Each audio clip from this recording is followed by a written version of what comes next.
Hey everyone, it is Monday afternoon. I just logged off of work and wanted to show you guys something I'm about to go through. If you're watching these videos, so the videos that would have posted for you guys last week, I talk a lot about how I finished a lot of projects, which is really exciting. And then most excitedly, I get to cast on a new project. So if you caught my Saturday video, it was all about my stash and how I plan to use up a lot of yarn this year that I have sitting around. You can see some of my stash behind me. There's my fiber stash. Here's some yarn, sock yarn, and then kind of random other stuff, and then other random ones, and then undyed shop yarn. Those are ready to ship minis, and that's it. So anyway,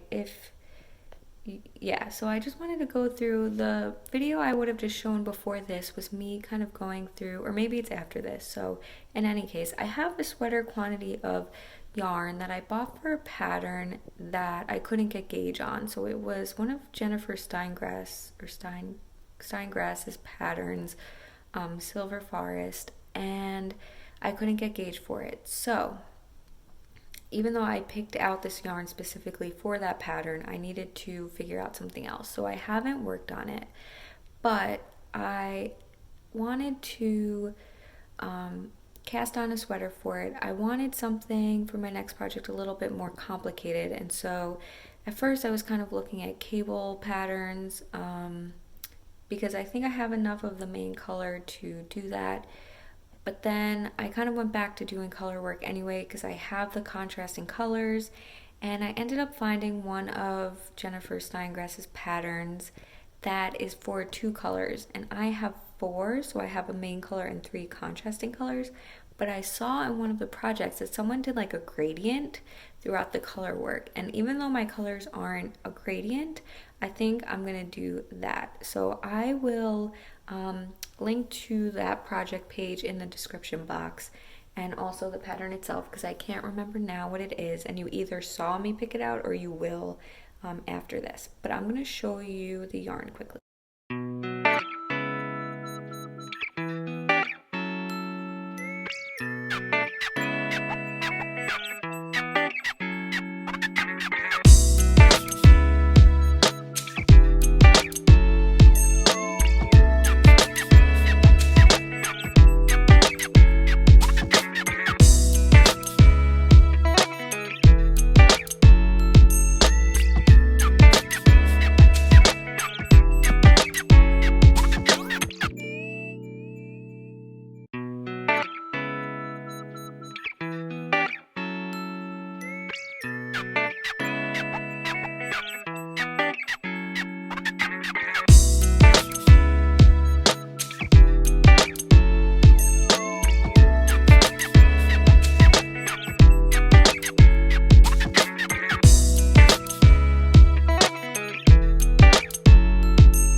quantities of yarn in these old bed sheet cases.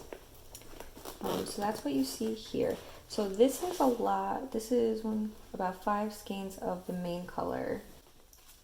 And in this one, I actually have all of the colors.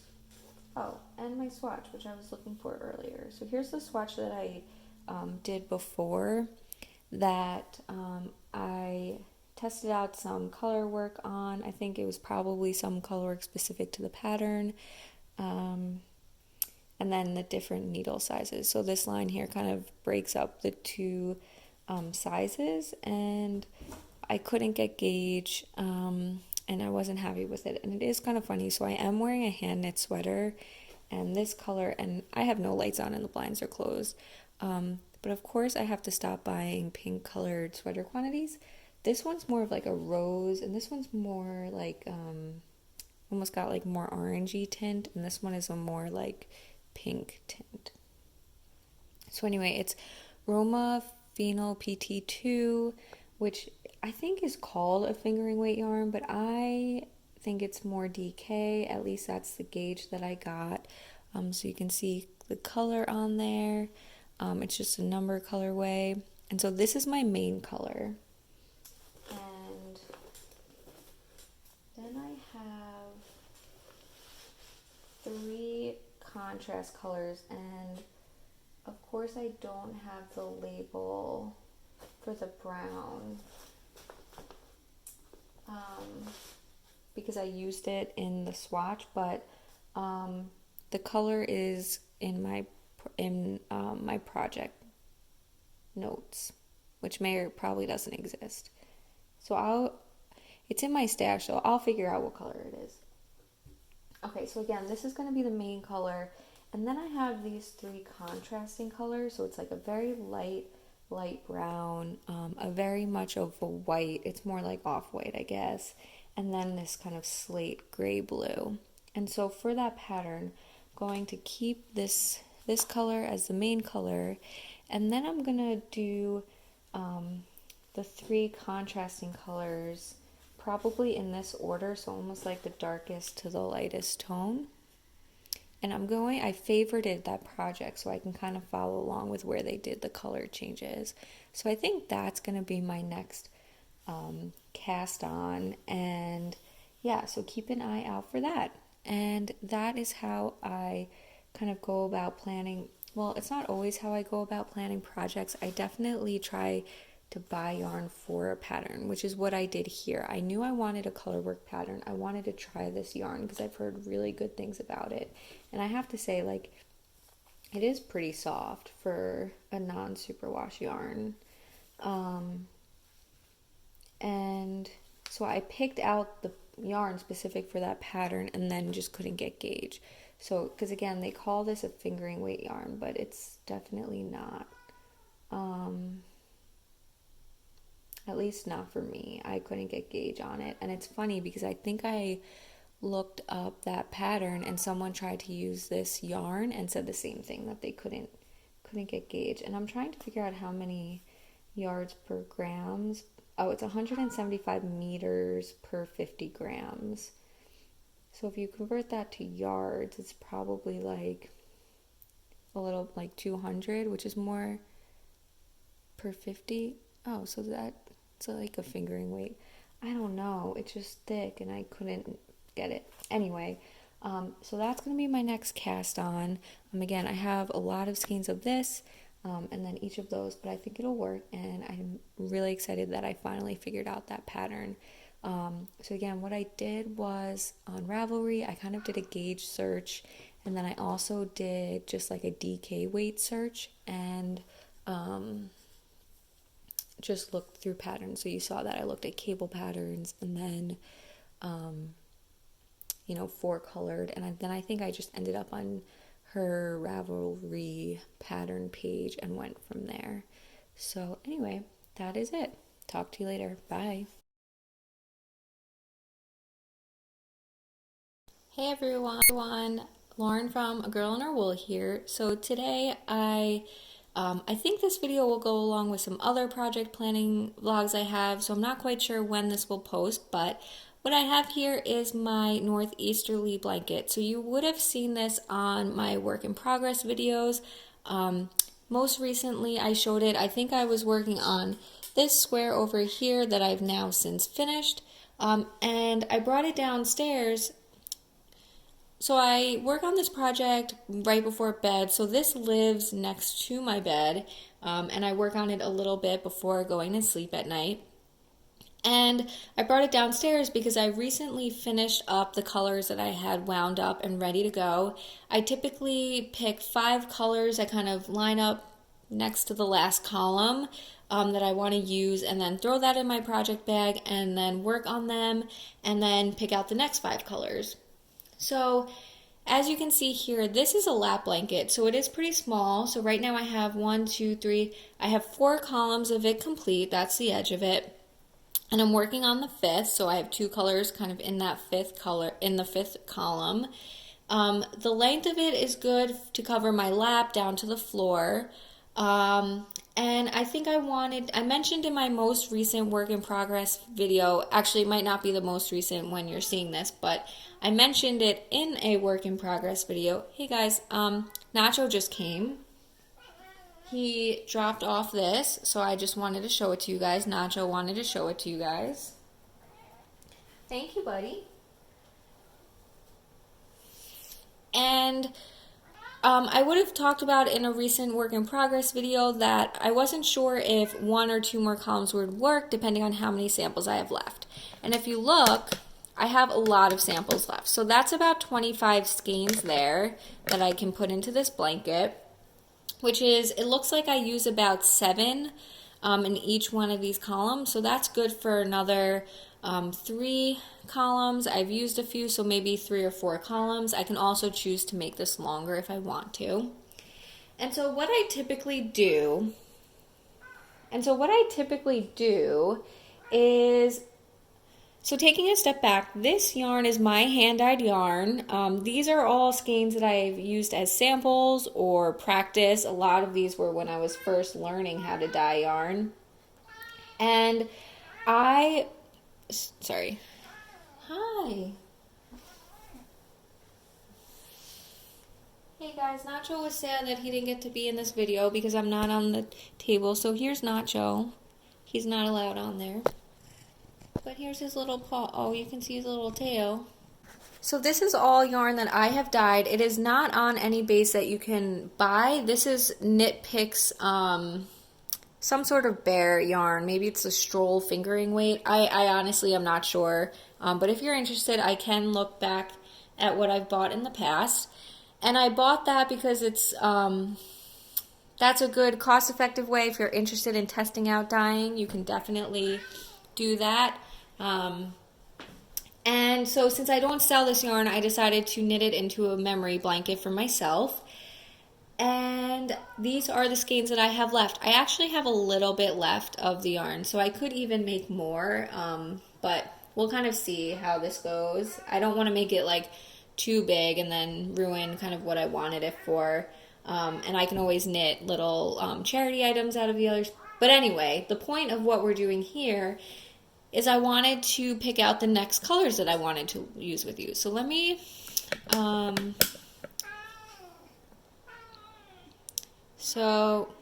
zoom in a little bit here and show you what I'm doing. I'm sorry, my cat is like demanding attention right now, so pause.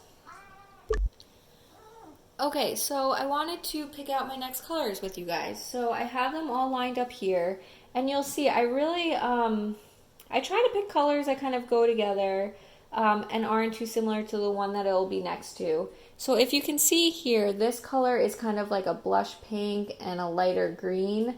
I think this might have been an early iteration of strawberry shortcake.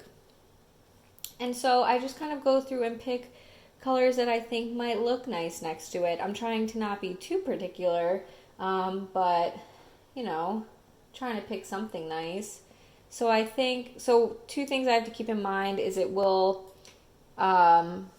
it'll go next to that color, a little bit of overlap with this color, and then it'll be next to this black one most likely. It will be. Most likely it won't be close to this colorway here though. So probably just need to worry about the black and purple one, and then this color. So at first I picked up this brown because I think that looks really nice with that one, but I don't think I want it there. Maybe one of the bright turquoise ones would be fun. You know, I think this is a muted color, so it would be nice to put some brightness there. And then to go next to that, but probably go next to these two colors, would probably be that brown I picked up earlier. That would probably look nice there. And then this one is a pink, so maybe I'll do this darker. This is definitely an early iteration of Charlotte Twist, if you've seen that color. I mean, this one's also kind of like an iteration of Platzing. This is nothing. So anyway, then the purples kind of will go together. Next to this bright blue, maybe I would want to do like a gray. I'm probably just maybe going to plan out that column. And then, okay, I've zoomed you back out, so hopefully you can see the rest of this. I can also scooch this down a little bit. So we'll have the teal and that. So I think I like that. Again, I'm trying to not be too picky about it. It's a Northeasterly blanket. You don't have to worry too much about what's kind of going next. But I like to do a more variety. So I've been doing about 7 colors per column. I've already done 2 on the end there, so I've picked out these 5. And I think they'll be a good mix. Kind of bring some of the brighter turquoise into it. And then kind of get some of the darker colors in there, a gray. And I think I still have a good variety left on the table for the additional columns. So yeah, so that is it. Just a quick little intro into how I kind of go about that. What I'll do next is I'm going to take a photo of this so I remember the order I picked, and then I will wind these skeins into little balls and I will throw them into my project bag that I have here along with the blanket, and we'll be ready to go. So I hope you enjoyed this little insight into my Northeasterly progress, and I'll see you next time. Bye.